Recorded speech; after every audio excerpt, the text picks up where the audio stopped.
Keren and Mordi Kameo are the founders of the Michael Kameo Foundation, an organization born from the deepest pain a parent can experience. After the sudden passing of their son, Michael, due to a respiratory virus, they chose not to be defined by grief alone, but to transform it into purpose. From delivering over 1,000 Purim costumes and meals to children in need, to building playgrounds across the world, even one in Costa Rica, Keren and Mordi have created a legacy of light in Michael's name.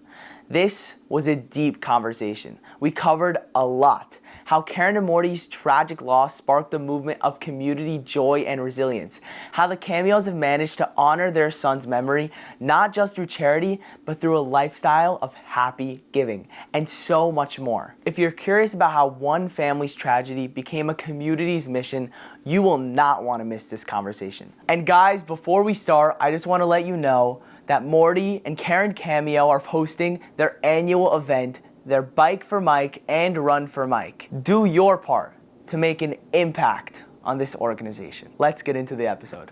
Keren and Mordi Kameo, welcome to the podcast. Thanks for having us. Appreciate it, man. Can you tell me a little bit about who Michael was and a little bit about him? Michael was our son, first and foremost. He was our second child that we brought into this world. He was a beautiful kid, joyful.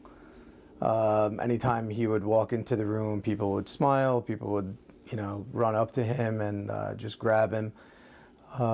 Like every normal, 20-month-old would be, he would play, he would act. Again, he had such a impact on our family because he was also the first boy to be introduced in our immediate family.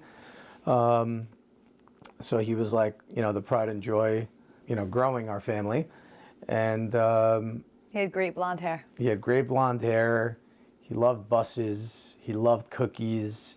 He didn't really say much because he was still at such a young age, but a couple of words that he was saying, we incorporated it into the foundation. But ultimately, Michael was our life. So, and he still is, and he still continues to be. How do you explain what you do? I just want to kind of put it into like a one sentence type of thing. We do help year round for Purim, for the Mishloach Manot, Matanot Evanim, costumes and meals. And then our second part of it is really to just kind of shed light of Michael's name anywhere that is possible that involves children. Hence the parks and the hospital rooms and the playgrounds, whatever it is. Seat to kids, yeah. Anything that really spreads out his light and spreads out his name so that everybody will know who he is. The main reason why we do Purim and not really any other holiday, Michael, alav shalom, he passed away. That was the last holiday that he spent with us. He passed away around like 5 days after that. So we decided to, I guess, start with that holiday and help families during that time. And then the second part of it is we started to kind of build parks. So we started, the first one was in Chabad of the Shore in Jersey.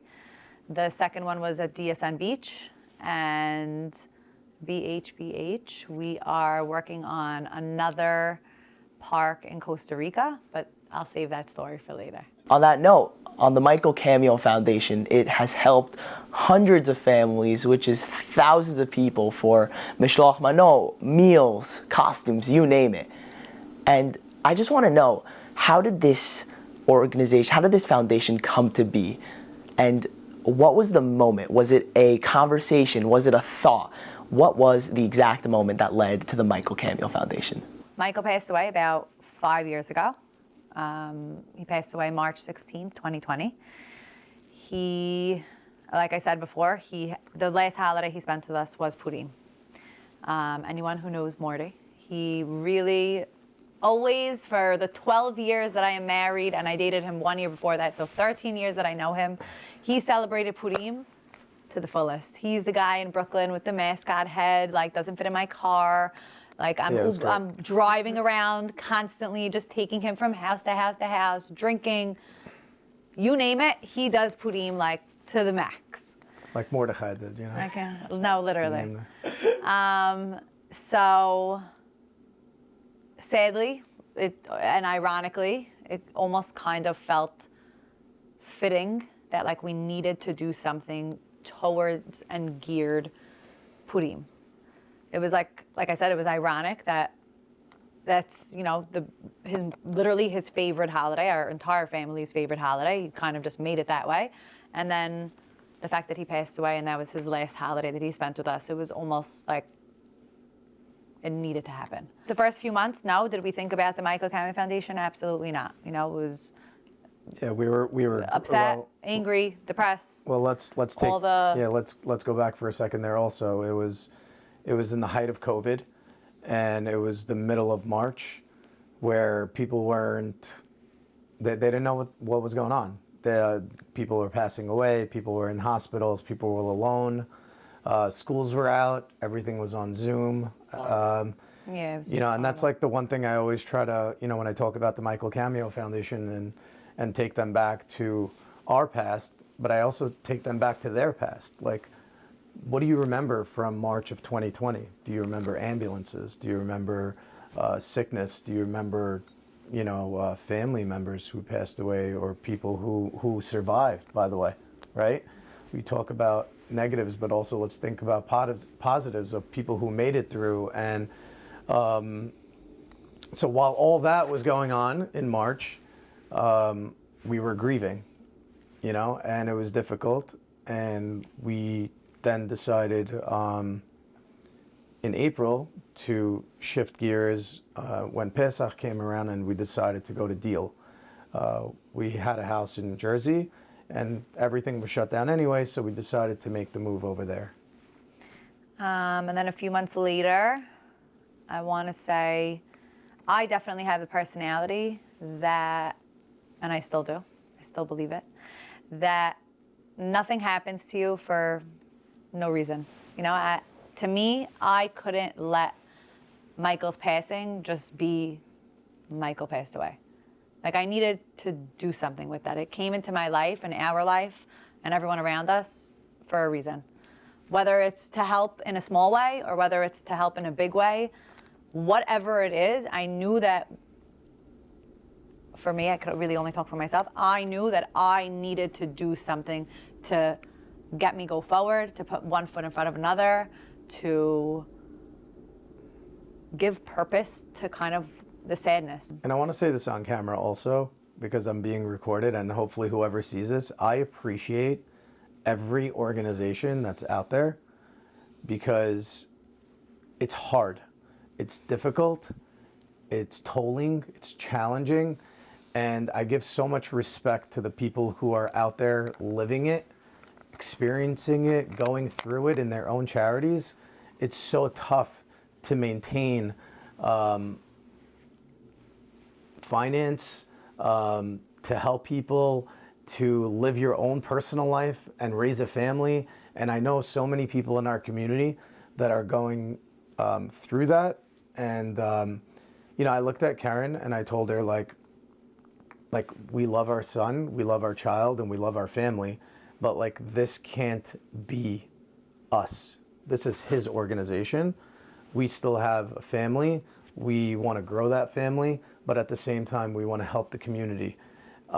So we decided that together, like, we're going to just choose the one thing that really resonated with us after his passing, and that was Purim. And that's why we chose Purim in its entirety, to just focus on that. And it was the best, move, and it just makes us happy. And it's not overwhelming, and it's not a burden, and we want to continue doing this happily. I think that's really the whole thing about charity, right? You want to do it happily. You want to do it loving, purposeful. You don't want it to be like like a strangle or like a too tough to handle. You agree? Yeah. So again, back to everybody else like who's doing it. I respect you, and I really appreciate that, and I look up to you guys. So thank you. I just want to comment a bit on what both you guys said together. you kind of mentioned how you guys took this pain, you guys took this sadness, and you turned it into purpose. You turned it into something that you could do while giving. And also, even so, you do it happily, like you mentioned, that you are able to do it without it being overbearing. And I really think that that's amazing. In order to do chesed, in order to do charity, you really need to be happy, because if you don't love what you're doing, then it's really hard to continue going forward. So I just love that about you guys. That Yeah, thank you. Appreciate that. To hit No, all you gotta, it's like your work, right? You gotta love what you do in a way to feel purposeful.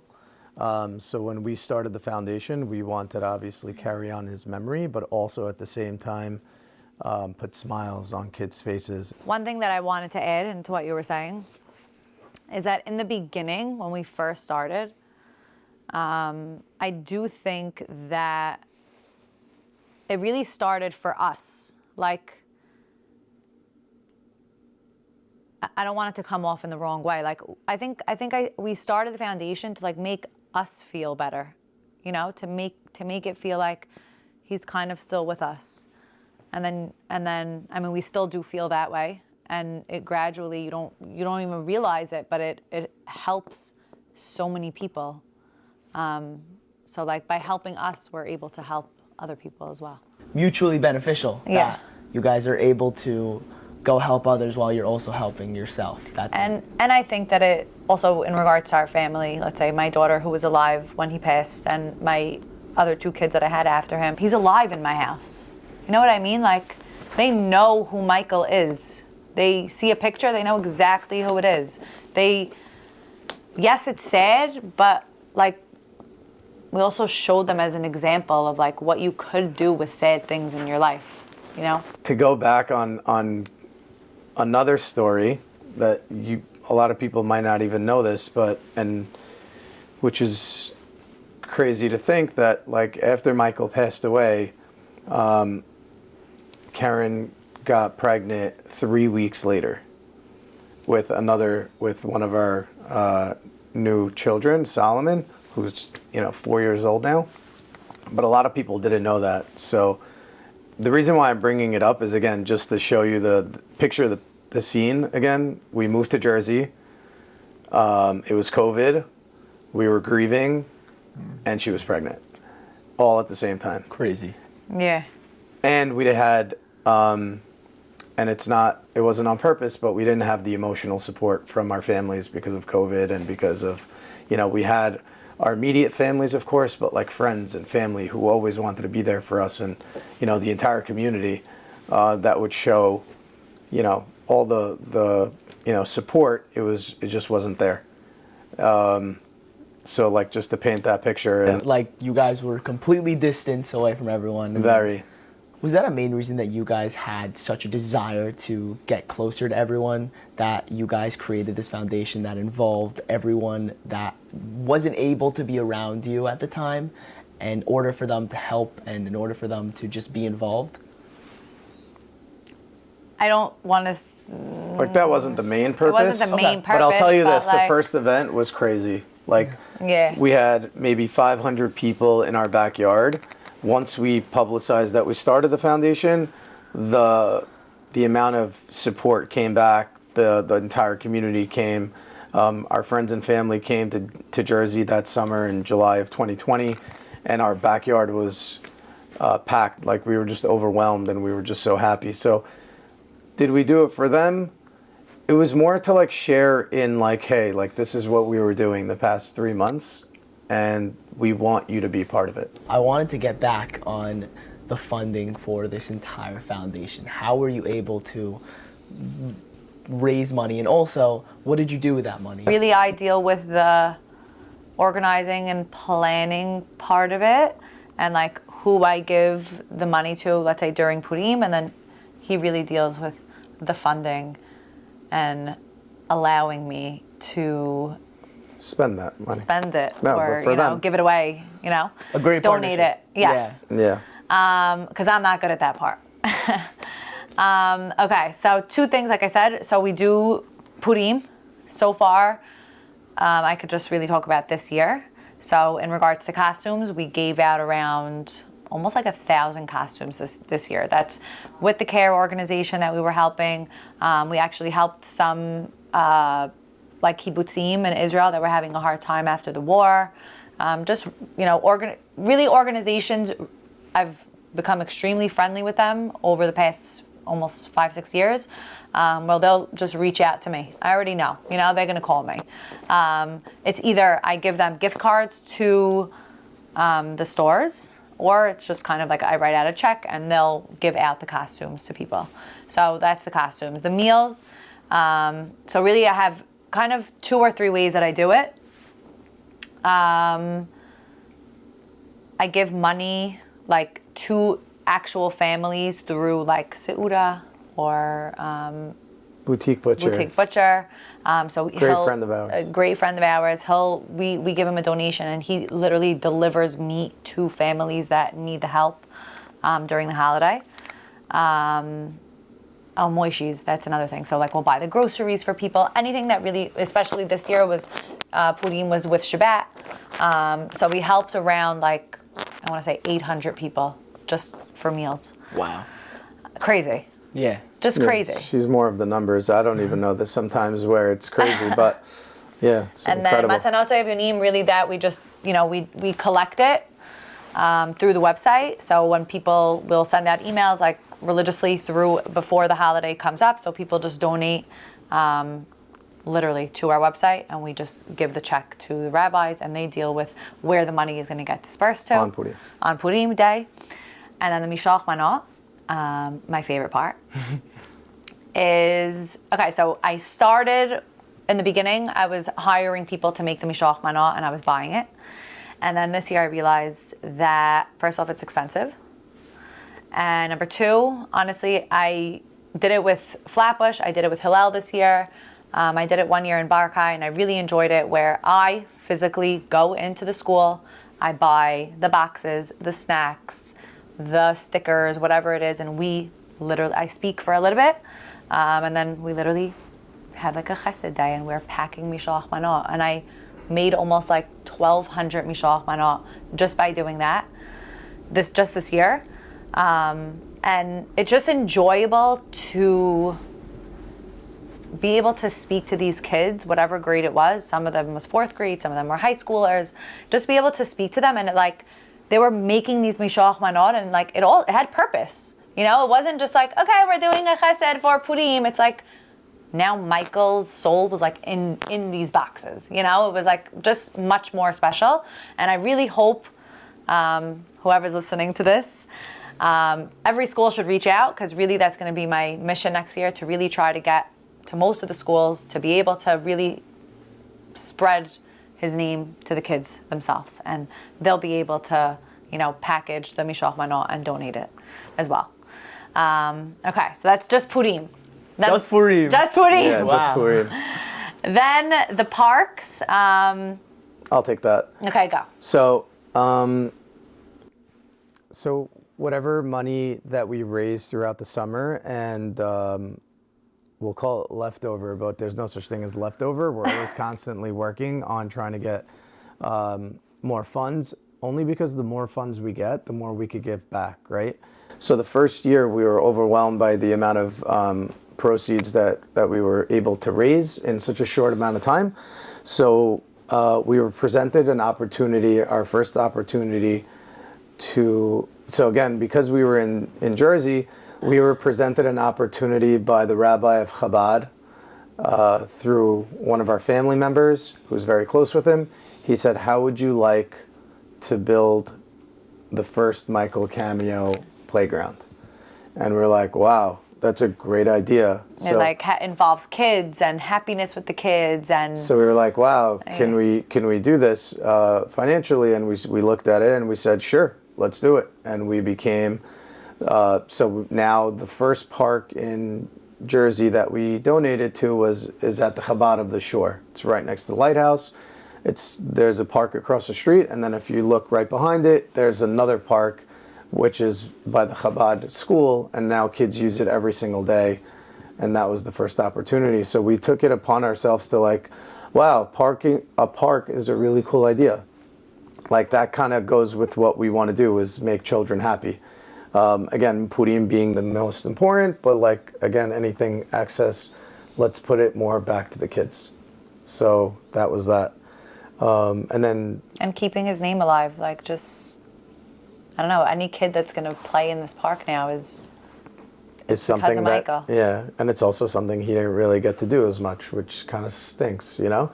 But at the same time, like, you see these kids and like you move forward and you want these kids to be happy about it. So we started doing that, and we loved the park idea. And then DSN Beach came about when the new building was being built. We heard they wanted to make a playground. We saw the renderings, and a great family member of ours said to us, "Hey, like this fits the criteria. Like, do you wanna do this as well?" And we looked at each other, and this was, I think, 3 years ago, or 2 years ago. About 2 years ago.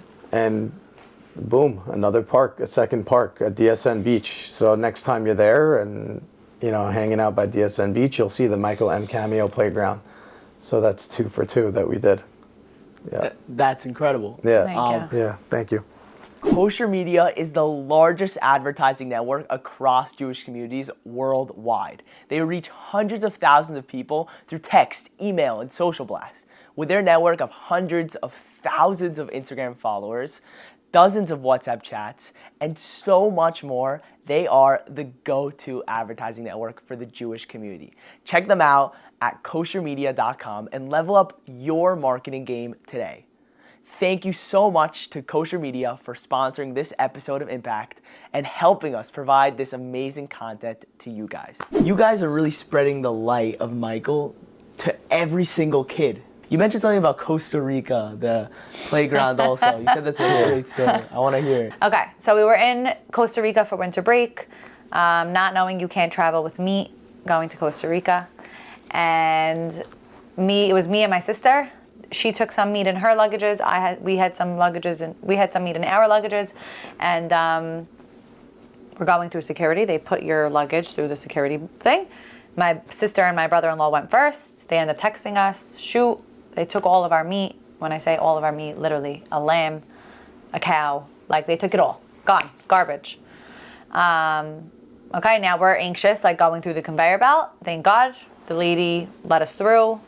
And we had like some burgers and nothing crazy. You know, we had 2 Shabbats to spend there. We needed meat. Okay, like if you could only imagine how upset we were, thousands of dollars of meat thrown in the garbage or whatever. They probably ate it in the airport, who knows? But That's what we thought, honestly. Yeah, they for sure did. But whatever, you know, we're very upset. Like literally everything was taken away. Now we have to go buy again. We have to we go just started buy our meat. trip. We just got off the plane, and it's like, yeah. So this was like a Wednesday or Thursday, whatever it was. The boys ended up going to Chabad. They ended up messaging him on WhatsApp. They ended up going to him, becoming really friendly with him. And we said, "Hey, Rabbi, our meat got taken away. Is there any way that we can come to the Chabad, or do you have any access to meat? Because we want to, you know, prepare for Shabbat." And so we went to the Chabad, and like we saw this little center over there in the middle of Costa Rica. So we became very good friends with the rabbi from Chabad. He was showing us what he does for the community over there. He's saying that 400 Jewish people go there every Shabbat, Israelis, just to have a kosher meal, just to pray, put on tefillin. yeah, so from what we understood is that area in Costa Rica, it's remote. Is like people went to Jersey during COVID. Like Santa Teresa was like the COVID spot for Israelis. So we met a lot of Israelis at our time there, like literally, I mean, non-religious ones, but a lot of people during COVID from Israel moved to this area. Fine, they end up getting meat that Shabbat. We end up getting meat again the next Shabbat. Yeah, it was great. And a month later or so, he texts my brother-in-law saying, "Hey, I have a great opportunity. We actually want to build a school here in Santa Teresa for the Jewish community that's here. Would you and your brother-in-law like be interested?" So we took that opportunity. And we looked at each other and we're like this can't be happening. Like another opportunity to build another playground. In like the most random place, but yet it's so special because these people don't have anywhere to go and learn, Hebrew or Jewish studies in general. They don't have that like unity like we have it here. We're in the Chabad or DSN Beach. Like it just makes it more special because it's like implanting Judaism. It's kiruv. It's bringing the kids closer. Else. Yeah, it's really nice. But the punchline of the story is that it makes you realize that when our meat got taken away in the beginning, in the airport, and how upset we were, and how much we legit yelled at this poor lady for taking away our meat, but it makes you realize that God really all has a plan. And that if our meat never got taken away, we would have never met this Chabad rabbi, and we would have never been making this park now to create Jewish unity in Costa Rica in memory of Michael. Like it takes a minute to like see what God has in store for you. But if you look for it and really you open your eyes to it, you'll see it. And I feel like the story, it's not just, we're building a park in Santa Teresa. It's how we got there. Like, it's awesome. The steps and everything. And like Rabbi Malka always says, because I got to say this, things don't happen to you, they happen for you. So I love that line. And like, again, you think back on how this all unfolded, it's like, oh man, like this is how we're starting our vacation now. This is so annoying. And then like 2 weeks later, you step back a little bit and you see the bigger picture now. Like this was all part of a new park that's being built. You know what I'm saying? Like amazing. In the beginning, it's like right here, and it's like, oh, you're so angry. And then once days go by and you like just wait it out a little bit, you'll see Hashem's hand and everything. And I think that that's really what we wanted to take and that's really the main point of the story, which is great. Is there a specific moment that you guys remember while giving that like kind of changed the way you think or just like brings chills to you whenever you think about it that you loved? So it was during Purim. It was like, honestly, like the last week or something. Like it was a week away. And this lady calls me, someone I know that I always give to, but I was giving her already. She calls me, she goes, hi, I know we're only a week away. You could say no. There's this organization that reached out to me. They need 800 mishloach manot. Can you do it? I'm like, where am I popping out 800 mishloach manot from? I'll let you know. Let me call some people, figure it out. I like went on with my day. I put it on my to-do list. Okay, I'm gonna take care of it. An hour later, I'm not exaggerating, an hour later, Hillel called me. They said, hey, we actually want to do a chesed program with the high schoolers in school. And would you be able to come and, make mishloach manot? I'm like, oh, how many kids do you have? They're like, oh, anywhere. I think it was like, the number was like, I don't know, about 200 in each grade. So I was like, okay, 200. Let's say they each make 3 mishloach manot. I'm like calculating. I'm like, we're in. We're done. I'm expediting everything to Hillel. I expedited like all the boxes, the snacks, Costco stuff. I was just like, I'm going to make it work. Ended up getting the guy from the organization to come pick it up all that day, literally the morning of the event that they were having. They picked up all the boxes and they had literally within an hour 800 mishloach manot. 800, whatever. I'm saying within an hour, the solution was brought to me. So those little tiny, and I probably have so many more stories that I don't remember, but all those little tiny moments make me like, it gives me like a, you did it, like kind of like a pat on my back saying like, you're doing the right thing. And when you do the right thing, it's really given to you. Like, it's not going to be hard to navigate. So yeah, that was like a little bit of an inspirational story for you. That's great. No, you guys made around 1,000 mishloach manot in an hour. Yeah, it's crazy. That's incredible that you guys were able to even accomplish that. I can't make I make like 3 mishloach. It's crazy how you guys are able to balance being parents, you guys both work, and you guys have created this entire foundation. I want to get into a little bit about how we can inspire others to find their way in life through charity, through chesed, and hopefully you can shed a little light on that. What is one piece of advice that you would give to someone who's looking to start an initiative or just going to help? First off, don't think too much. Once you start thinking, I feel like it only brings like the negative. So just, if you have the idea, like go for it. And start small. Because one thing that I would say for us, like I was saying before, how we, in the beginning, you know, we're doing every single holiday.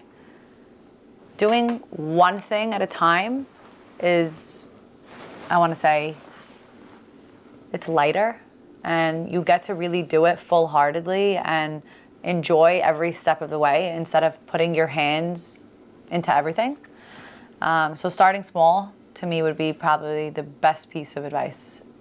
Doing that little thing will get you so much more for yourself, for others. And then, obviously, if you know you do see you could handle more, you add in step by step. Nice. It's a good one. Thank you. Amazing. What's yours? I was going to actually say something totally different. I was going to say actually build a team. And because without her and without, you know, the people who help coordinate the carnival, and without our brother-in-law who comes up with certain ideas, which is awesome, and then our immediate family who continuously gives support to us. And so my advice is to build a team. You know, find the person or the spouse or the friend that you really enjoy being with and say, hey, let's go do something that will benefit X, Y, or Z. You know, let's go do Hachnasat Orchim. Let's go visit the sick. One thing I've always wanted to do, and I still haven't done it because I procrastinate a lot, is like I want to go visit a Holocaust survivor before, like, you know, there's none left, or give give flowers on Shabbat to the elderly. Like, again, I could come up with crazy ideas, but the point is that, like she was saying, like I overthink and then I don't do anything. But what works with me is I bounce ideas off of her, and then she kind of puts it into action. And but then we both benefit from it because I came up with the idea, but she put it into action, and then we go do it together in a way. He's definitely the creative one. And so that's my advice: is find that one person that you really love being with or enjoy doing fun chesed with, and just find something that would give joy to others. Right?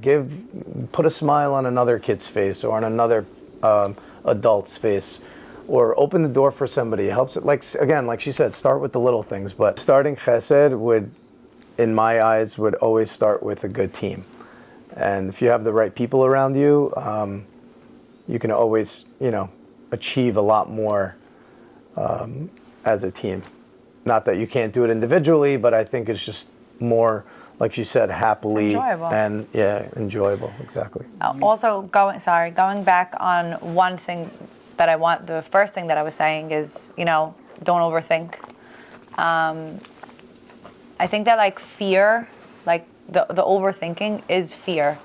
And when you're scared to do something, it really could stop you from doing it. Like just the being scared of doing that one thing. And yeah, I know chesed's a beautiful thing, but it's also an idea, and it's making it happen. So it's kind of like going above the fear in your head. I think that's important. Yeah, and I say this all the time. Action causes reaction, right? So like when I do something, good things happen, like she was saying. So like my action will result into really good reactions. So I say that a lot as my quote, and you have a lot of good quotes. Yeah, thank you. The other one you said before, the one with God doesn't do things to you, does things for you. That's right, Malka. Yeah. By the way, you guys compliment each other. Thank you. So well. Appreciate that. And also, I just want to say that it's as if the community became your team. I mean, like all the volunteers you have, all the people, they all work together to create this one massive organization. And I think that you can't do it alone. Nobody can do it alone, you know? No. And it's great that you guys have each other, your team that you have, and I think that's really beautiful. Thank you. Yeah, the whole point was not to be, it's a community foundation. Like the first thing we decided when we started the foundation is what other foundation can we help? And that's when we reached out to CARE and SBH. And because it's a whole community organization, like we want to give back to the kids of our community, but through every channel. It's not an individual channel, so the floodgates are open. But we can do what we can do. And the most important thing, I say it all the time, is fun. And seeing these kids smile is just like something that helps us move forward. And I love the community. It extends not just to the community, but the Jewish community Correct. as a whole that you are. We became Chabad representatives, me and Karen. So what is one lesson you want the foundation to teach others? So I say this to whoever heard me ever speak in like schools and things. It's one thing that I always want to share and give out to the kids that are listening. Is that life's hard. Like, it's not easy. As a kid, as a teenager, as an adult, 40s, 50, it doesn't get easier, it doesn't get harder. It just, life is hard. And what our experience taught me is it's really what you do with all those hard times in your life. And it's how you move forward. It's how are you going to get to the next step? How are you going to continue life with a smile on your face? And what do you have to do for yourself? What do you have to do for the people around you? And I think that it's very important to know that there's always a way to change things from a really dark time to a really light time. I use that line a lot, but it means everything to me. Like, the foundation showed me that I had strengths that I never knew I even had. I was able to, it allowed me to get up, and it allowed me to move forward and spread his name everywhere. And take that time that was extremely depressing and still is very sad. I'm not taking that away, but able to turn it into happier things. What is one question you think every person should ask themselves? I'm saying this because this is what helps me. Okay. Like, what is your most valuable characteristic? And how you could take that characteristic and turn it into so many different things. Let's say, okay, I'll give an example of how you could use it. You know, one of my best characteristics, I have many, is I'm very good at time management. And I could take that characteristic and use it in so many different aspects in my life. You know, I could use it with my kids, I could use it with work, I could use it with going out for dinner, I could use it for anything. A test that I have to take, college, whatever it is.